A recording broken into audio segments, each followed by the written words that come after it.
Well, hey neighbors, welcome to this edition of Overnight Chainsaw Redeemer. Started at something and can't walk away from it.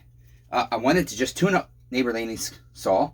I didn't love starting it, not knowing what's inside, knowing that it's been sitting for a long time. Somebody did try to start it.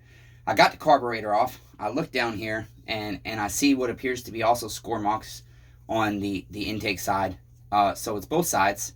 And the problem is, I don't know how bad it is, and I really want to just pull the top end. I don't know why I'm doing it, but I got to see. I got to know if the heart's okay, and I can continue to tune this saw up for him, even though it's for free, and he might get upset with me, because he doesn't want a handout.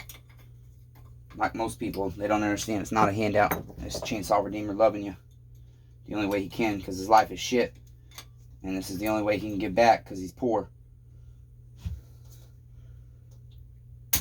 Okay, so I just got all his bolts loose here. I don't have the greatest wrench for husqvarnas, and I almost broke my plastic handle, but I didn't, so that's why I was using that. And so I should be able to lift his entire top end off just as it is with the muffler on. Hopefully his chain brake's not in the way. It shouldn't be. Because the thing is, I know neighbor Lanny needs a decom valve. And he needs a complete carb rebuild. And he needs a fuel line. If anything, I will put in a fuel line. But if I'm going to put it in this time, I'm still going to do the plastic. Not the plastic, but the cheaper stuff. Simply because, just in case he doesn't have the saw fixed in the future. Wow, this one's really tight. I know he had said they recently tried to start this, but it never would have started with all the nastiness that was on it. And with a broken fuel line. The fuel line was broken in more than one place. It had no pickup body in it. It had murky gas in it. So I feel like this thing sat outside. I don't know. I can't remember what he said. Okay, let's see. We got bolts still attached somewhere. I'm just trying to figure out which one is still grabbed. Maybe it's this one. I mean, I don't love doing this because right now I'm risking this neighbor, this customer neighbor, saying, well, I didn't authorize you to do that. Now you got to pay for that top end if it's ruined. But hey, that's why it's on camera right now. I don't think he would do that, but I don't know. Okay, neighbors, here's his big ass heart. And Chainsaw Redeemer sees some very tiny score marks. But, oh, the ring is a little beat up. Oh, yeah, there it is.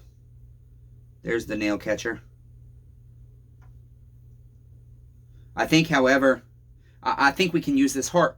I really do, because I don't have a piston this big. I mean, this thing is a freaking behemoth. I don't even know how many millimeters this is. I might have a piston inside, but I wouldn't know that it went to this or not. This is a windowed piston. Golly, this has got to be a super powerful saw. Wow. Look at the parts that are all broken off. I don't know what this would have been. Part of some kind of grommet here. Also dry rotted. Oh, yeah. Would have been his grommet down there. Boy, neighbor Lanny. I'm going to give your piston an ultrasonic bath, neighbor.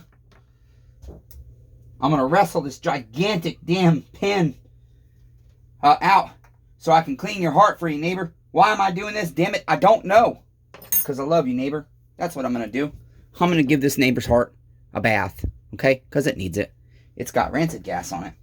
I do see some tiny score marks, but it doesn't appear that they're on the rings. And so I think, although it's not the perfect scenario, ooh, no, the skirt is worn real bad down here. I don't know. I might be able to clean it up a little bit. Let me look at his temple. I guess that's what we should be doing. His temple's got cross hatches in it, neighbors. Holy shit. But the problem is, I don't have a hone this big. And it looks like we do have some kind of scoring here. Transfer anyways. I'll have to get my gloves off. Yeah, I don't know if that's transfer or scoring, but it's his piston is scored, so it's probably transfer. So with a little bit of light sanding, if we can get this off of the skirt, I think we can get the saw running for him. I think. And that's what I'm going to try, neighbors. I'm just going to go ahead and take his piston off. And I really would like some redemption and some victory, because life has been just, the Chainsaw Redeemer is really struggling. None of my saws are oiling right, and I don't know why. I've rechecked everything. I've even tried brand new OEM oversized oil pumps. And nothing's worked. Neighbor Laney's got some really big, strong wrist pin clips there. Woo! Those are serious, neighbors. Wow. I got his saw all over my bench, all messy, and I shouldn't have it that way. Okay.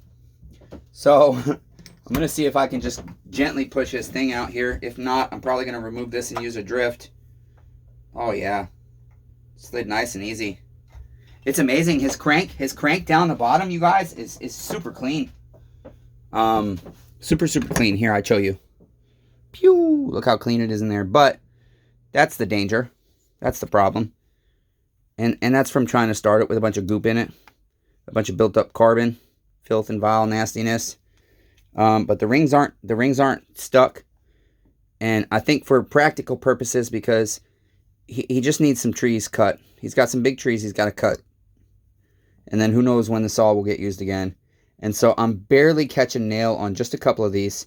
And so I'll take some 300 grit wet, real wet to start. And then I'll take 600 grit and 1000 grit. And I'll try to clean a piston up a little bit. On the front here, same thing. But there's no nail catchers here. It was just the start. That's literally just built up carbon sitting in there and then trying to start a saw with no lubrication and sticky oil, rancid gas. That's rancid gas. That's why it's so thick right there. That's why that wipes off. Look at that. That's rancid gas. It gets thick over the years, neighbors. Okay. Here's his gas that was in here, neighbors. There's his pond water. There's his pond water that was in. That is what came out of this 394, neighbors. Okay. So we're going to try and help neighbor Laney out, and he's going to accept his blessing, period. Okay, neighbors? That's it. Until next time, be kind to one another. Everyone's facing a battle.